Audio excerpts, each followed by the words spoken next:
Hi, we're back with you guessed it, another YouTube video. And today we're going to talk about people finding love. And so I know that is a big topic for a lot of people. You know, a lot of people are going through loneliness. They feel lonely, they feel sick, they always want someone around or with them.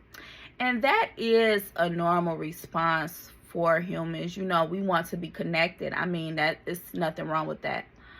But I challenge you to start to love yourself, because when you start to date, you realize that a lot of people are looking for something from you. You know what I mean? So you're never dating and nobody wants something from you. And so when you get into these relationships, you have to see if you're able to love them in a way that they want to be loved. And so I realized that a lot of people, may be in survival mode. And so we spoke about survival mode before, like financially survival mode. And so if you're really looking to find love or have that happy ending, you have to ask the person, are you in survival mode? You know what I mean? Because if they're in survival mode, they'll pretty much tell you anything, at any given time, because, their goal is to survive. So either you're going to give them what they need to survive, or you're going to have to take them out of survival mode. And so what I mean about taking them out of survival mode is meaning you have to heal them. So whatever situation that is ailing them or who has put them in survival mode, you have to get them out of that situation and then begin to heal them. And then they can love themselves, and then they can love you. And so it is a long process to get someone out of survival mode. Some people, and that's why a lot of people are not lasting today. That's why a lot of people are, marriages breaking up, relationships breaking up, a lot of single parents, because they have not approached the relationship with, are you in survival mode? And some people will lie and say, no, I'm good. And some people will just tell you, yeah, I am. I'm in survival mode. I need money. I need this. I need Pampers for my baby. I need food. They'll just come out and tell you. You know what I mean? And so you don't have to play this kind of game with, what do you want me here for? You can just simply tell the truth. And either they're going to get you out of survival mode, or they're going to comply with your demands. And so, that's pretty much what dating is to me at this point, because, I see a lot of people talk about homosexuals where they don't have nowhere to stay and they just get with you because they don't have nowhere to stay. And so that is survival mode. And so when they're in survival mode, you have to either help them get out of survival mode, or you have to teach them how to live without you, how to live on their own, how to respect themselves, because they were never taught these things, or maybe they've forgotten these things.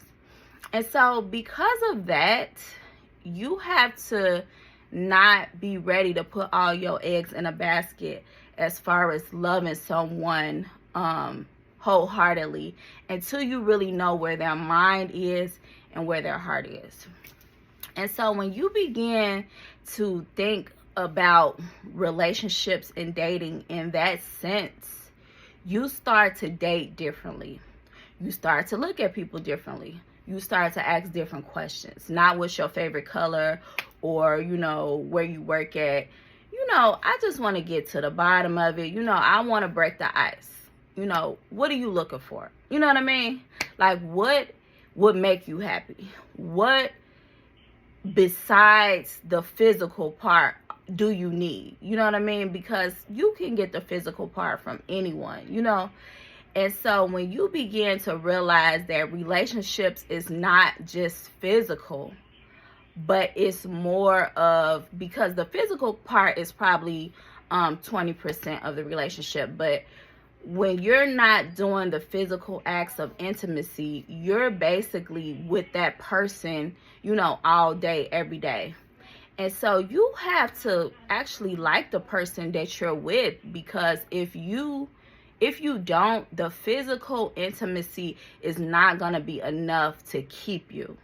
And so when you begin to approach a relationship in that manner, that if we never get intimately physical, I still love them or I still care for them, then now that's a basis to build a relationship on. That's something that you can take to the bank and cash it. That's something that you can see yourself with this person for 10 years. So when people say to hold off on physical intimacy so that you can really evaluate who this person is at their rawest form, at their realest form, now you can begin to see, is this someone I want to enter into a relationship with? Because love can kind of put you in this mental headspace where you're not seeing things clearly, and then when you wake up, you're like, oh no, I didn't want none of this, you know, it just happened, and now a child is born, and now you have to separate from the parent, and the only person who's really suffering is that child, because they didn't ask to come here.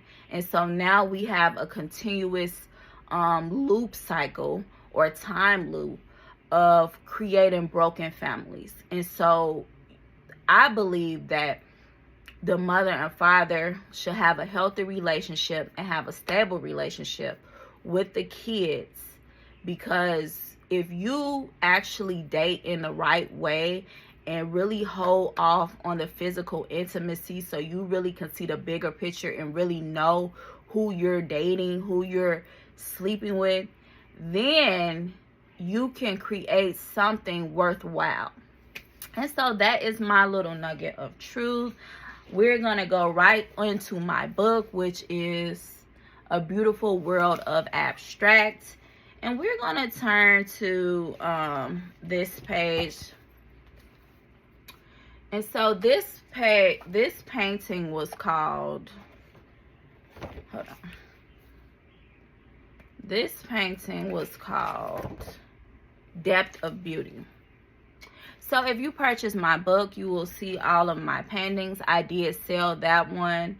And so it will begin to tell you the meaning of the depth of beauty. It will talk about the spectrum, the light spectrum, the colors, the hues, and what actually the painting means. And so I'm just going to show it again. And this was one of my first paintings, so I was very proud that it sold. And that is it for today. So I will see you later on the Christian Corner.